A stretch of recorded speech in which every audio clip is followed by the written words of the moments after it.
Na noite do domingo, por volta de 7h30 da noite, fomos chamados por familiares do jovem que havia sido conduzido para a delegacia de Caicó. A família pediu que fosse feito o acompanhamento, fosse dado o suporte, e assim eu procedi. Chegando até a delegacia, foi constatado que a acusação era de maus tratos contra animais, notadamente e especificamente contra um cãozinho, salvo engano, da raça Poodle, pequeno porte, que pertence ao acusado, que é criado por ele, que hoje se chama até de tutor. Então, a ele foi dado voz de prisão pelos policiais ainda na Ilha de Santana, e ao chegar na delegacia, ele foi autuado em flagrante pelo cometimento do crime, o qual eu especifiquei, de maus tratos contra seu animal de estimação. Doutor Ariolan, essa pessoa, ela havia realmente deixado o animal por muito tempo dentro do carro. A gente sabe também que a situação era de noite, apesar de Caicó ser bastante quente também à noite, né? Mas é diferente quando de dia, questão de animais dentro do carro. Mas mesmo assim, qual foi o tempo especificamente que ele deixou o animal do veículo? Inicialmente, importante relatar que não houve negligência de forma alguma. O jovem, ele foi até a Ilha de Santana visando se divertir na noite do domingo, levando seu filho pequeno e seu animal, né, a cachorrinha, do qual ele é proprietário. Ao atender um pedido, e ali eles ficaram passeando por alguns minutos, brincando, tirando e postando fotos, inclusive, do animal nas redes sociais, e em um determinado momento o filho do acusado pediu para ir um determinado brinquedo no parque. Houve uma dificuldade por parte do nosso constituinte em acompanhar seu filho e segurar, ali tem seu poder o cachorro, o animal, a cachorrinha. Então, em um determinado momento, ele, para atender o desejo do filho e dar a ele aquele conforto que ele necessitava para brincar ali por alguns minutos, foi até o veículo que estava a cerca de 30 metros de distância do local onde eles se encontravam, ligou o ar-condicionado do carro, era por volta de 19h20. Como você disse, apesar de Caicó ser quente, estava um momento uma temperatura amena, ele ligou o ar-condicionado do carro, esperou uns 5 minutos até que houvesse uma climatização do ambiente, desligou o veículo e lá deixou o animal para voltar com seu filho e fazer apenas o que eu aprendi a chamar desde menino na época de festa de Santana, para dar uma volta no parque, uma volta em um brinquedo, que durou ali entre 10 e no máximo 20 minutos.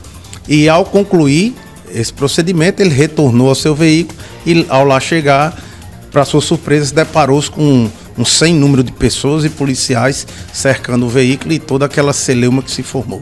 Ariolan, depois disso, né, na delegacia, como você disse, ele foi autuado e inclusive chegou a ser encaminhado para o presídio? Isso, foi autuado pelo crime de maus tratos. Acontece que, ao nosso sentir, sem passar por uma perícia de alguém que realmente pudesse atestar que aquele animal sofreu maus tratos, ou seja, um profissional especializado como um veterinário, não se comprovou que, por permanecer ali por cerca de 20 minutos no interior de um veículo, à noite, ao nosso sentir, não caracterizou-se a conduta de maus tratos. Mesmo assim, mesmo com toda a argumentação, a autoridade policial em plantão entendeu que havia ocorrido a conduta, que nosso constituinte havia praticado a conduta de maus tratos, e o autor em flagrante terminou isso, como você disse. Na manhã de hoje ele foi transferido para a Penitenciária Estadual de Seridó. Para você ter uma ideia, Rosivan, ouvintes e telespectadores, todo o tempo em que eu permaneci lá na delegacia até a finalização do procedimento, o animal ficou solto na delegacia, à vontade. Quando não estava ali fazendo uma brincadeira, correndo, estava todo o tempo no colo do custodiado e não apresentava nenhum sinal de que tenha sofrido qualquer maltrato. Não apresentava, por exemplo, sonolência, irritabilidade, nenhuma lesão, nenhum ferimento, absolutamente nada. Doutor Ariolan, e também essa pessoa, que nós aqui não vamos citar o nome, mas ele é conhecido em Caicó, bastante conhecido como uma boa pessoa, e também quem conhece ele, segue ele também nas redes sociais, vê que ele trata muito bem o seu animal, tem muito carinho, né, pelo animal. Então, assim, houve esses dois viés, né, também, mesmo sendo uma pessoa de bom trato com o seu animal, conhecido pela população, ou seja, não era alguém que realmente estava maltratando, chutando o animal ou fazendo algo, né, contra a vida do animal. Pelo contrário, ele, como a gente sabe, e todos que conhecem ele sabem que em Caicó ele é uma boa pessoa e trata bem seu animal. Mesmo assim, ele passou por tudo isso, né? E que fica essa questão da lei, que está mais rigorosa, e todos nós temos que estar observando tudo isso, né? Apesar de ter uma larga experiência na área, é normal que em casos como esse, de que ocorram prisões, amigos, familiares nos procuram para dizer, olha, eu conheço fulano, mas esse caso especificamente, ele saiu, vamos dizer assim, do usual, do normal. Eu devo ter recebido de ontem à noite até hoje uns 40 a 50 contatos de pessoas, tanto dando depoimentos de como ele era com seu animal, como da pessoa que ele era, e pessoas se dispusendo a testemunhar, a caso necessário testemunhar em favor dele.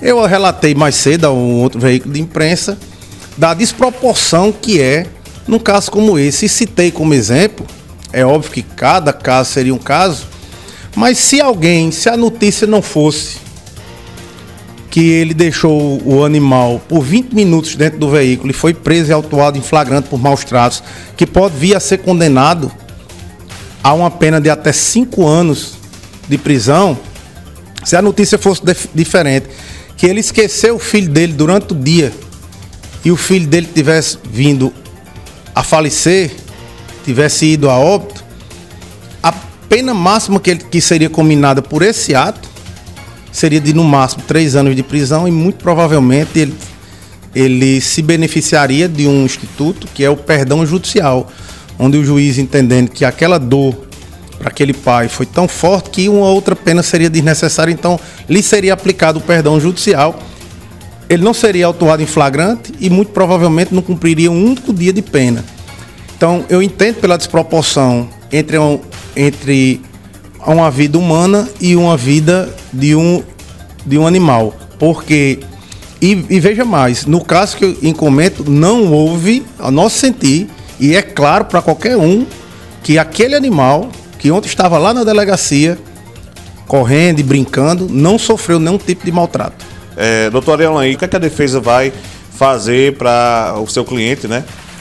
Para que ele possa passar por tudo isso aí que está vivenciando agora? Inicialmente, preciso salientar que logo no início da tarde lhe foi restituída a liberdade. Nós buscamos o juiz em plantão e, inclusive, com parecer do Ministério Público favoravelmente à concessão da liberdade, o juiz decidiu pela concessão da liberdade, tendo em vista que o nosso cliente é literalmente primário, não tem nenhum antecedente.